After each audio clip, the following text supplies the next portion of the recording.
Dê uma olhada aqui comigo nesse documento. Diário Oficial da República, que hoje é o da União. 20 de abril de 1993, seção 1, publicações do Ministério do Trabalho. O ministro de Estado do Trabalho, acolhendo o parecer da Comissão Especial de Anistia, resolve declarar anistiados. Primeiro nome da lista, Luiz Inácio Lula da Silva, ex-representante sindical do Sindicato dos Metalúrgicos de São Bernardo do Campo e Diadema.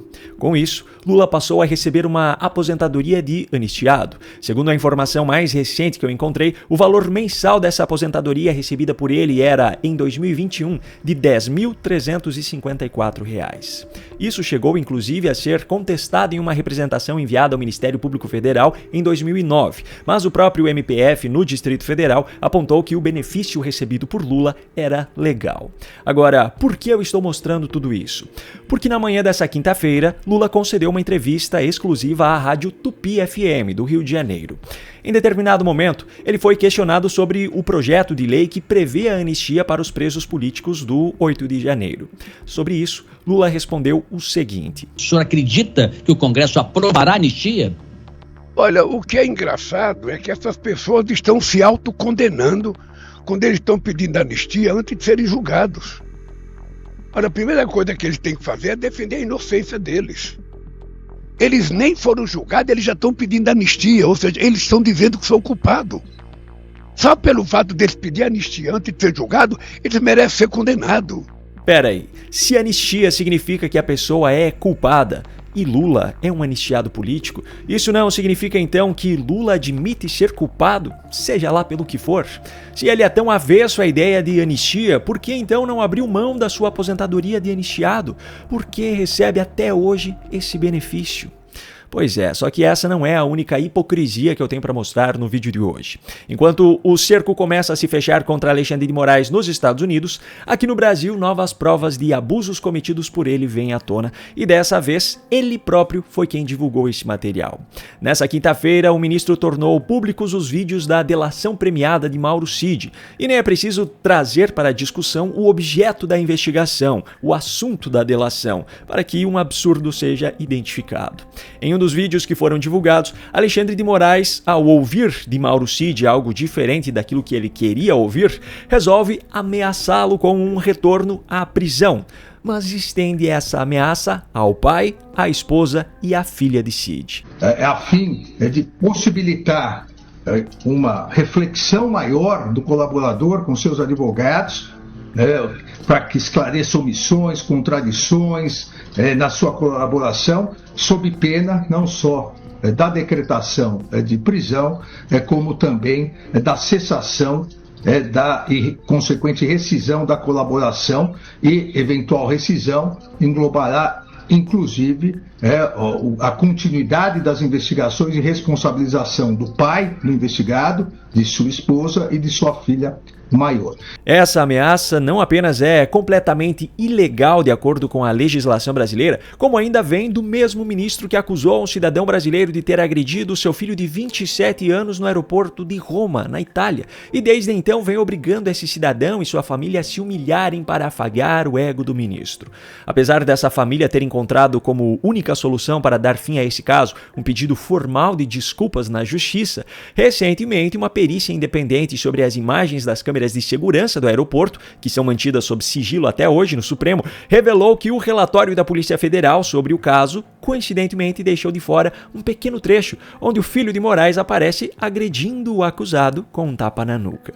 Ou seja, em favor do seu filho, que tinha 27 anos quando o episódio ocorreu, Moraes move todas as instituições necessárias para que aqueles que ousaram olhar para o menino paguem por isso. Agora, quando o filho é dos outros, ou filha, como é o caso de Mauro Cid, Moraes não demonstra o mínimo de remorso em ameaçar a filha e toda a família de pagar por um suposto crime que o pai supostamente cometeu.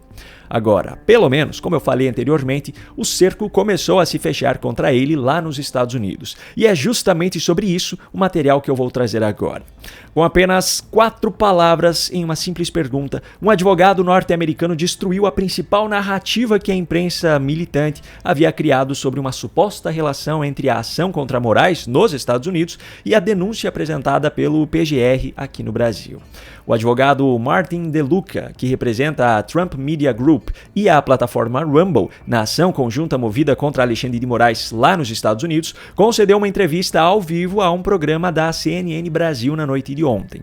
A primeira coisa que ele explicou são os 3 caminhos possíveis para que um ministro do STF faça com que uma ordem judicial brasileira seja cumprida nos Estados Unidos. O ministro do Supremo tem 3 caminhos para assistência judicial nos Estados Unidos e para fazer cumprir uma ordem judicial brasileira nos Estados Unidos.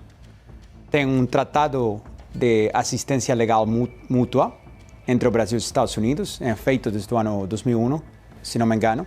Também tem a Convenção da Haia e também tem um sistema que é utilizado menos em investigações criminais, que é cartas rogatórias. O que Alexandre de Moraes fez, no entanto, não se encaixa em nenhum desses caminhos. Segundo Martin DeLuca, o gabinete do ministro inicialmente tentou obrigar ex-advogados brasileiros do Rumble a serem recontratados para receberem a ordem sigilosa. Só que a Rumble não tem operações, funcionários, conta bancária, nada no Brasil. Então não é uma medida válida.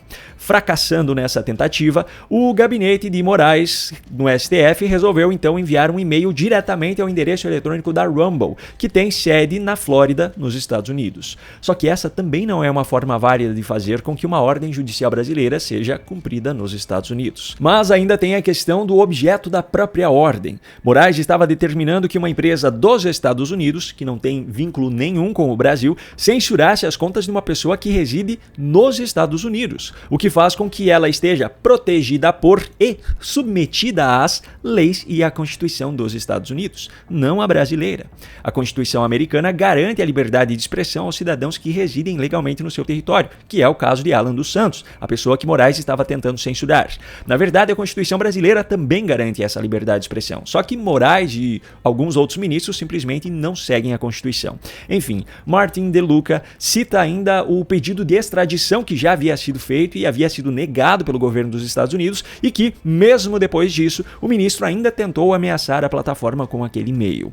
O advogado fez questão de dizer que a ordem de Moraes, mesmo que tivesse seguido um dos caminhos legais citados lá no início, não seria aceita nos Estados Unidos. Se esses mandados tivessem sido feitos pelo Emelati, também é extremamente provável, quase certeza absoluta, que teriam sido recusados pelo governo dos Estados Unidos. Na sequência, uma das jornalistas trouxe a narrativa que foi criada pela parte mais militante da imprensa para descredibilizar essa ação contra Moraes. A de que ela surgiu depois da PGR ter denunciado o Bolsonaro aqui no Brasil e que isso sinalizaria que a ação lá seria apenas uma resposta ao que está acontecendo aqui.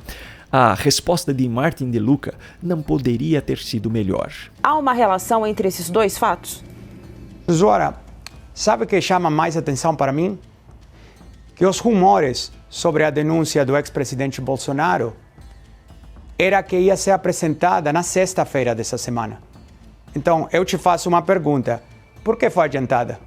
Pois é, apenas 4 palavras destruíram completamente a narrativa. Por que foi adiantada? A pergunta do advogado foi seguida de longos segundos de um silêncio constrangedor, até que a jornalista disse isso aqui. Por que foi adiantada? Não, eu quero saber, perguntei ao senhor se há uma relação entre esses fatos. A resposta para isso é tão óbvia que nem precisaria ser dita, mas por desencargo de consciência... Não há por que preparar uma denúncia como a que a gente preparou para entrar em Tampa, demora dias. Por outro lado, o Procurador-Geral da República aqui no Brasil, Paulo Gonet, estava com o inquérito em mãos desde o final de novembro do ano passado. Por que só agora essa denúncia foi apresentada? E se estava previsto para que isso acontecesse na sexta-feira, por que foi adiantada?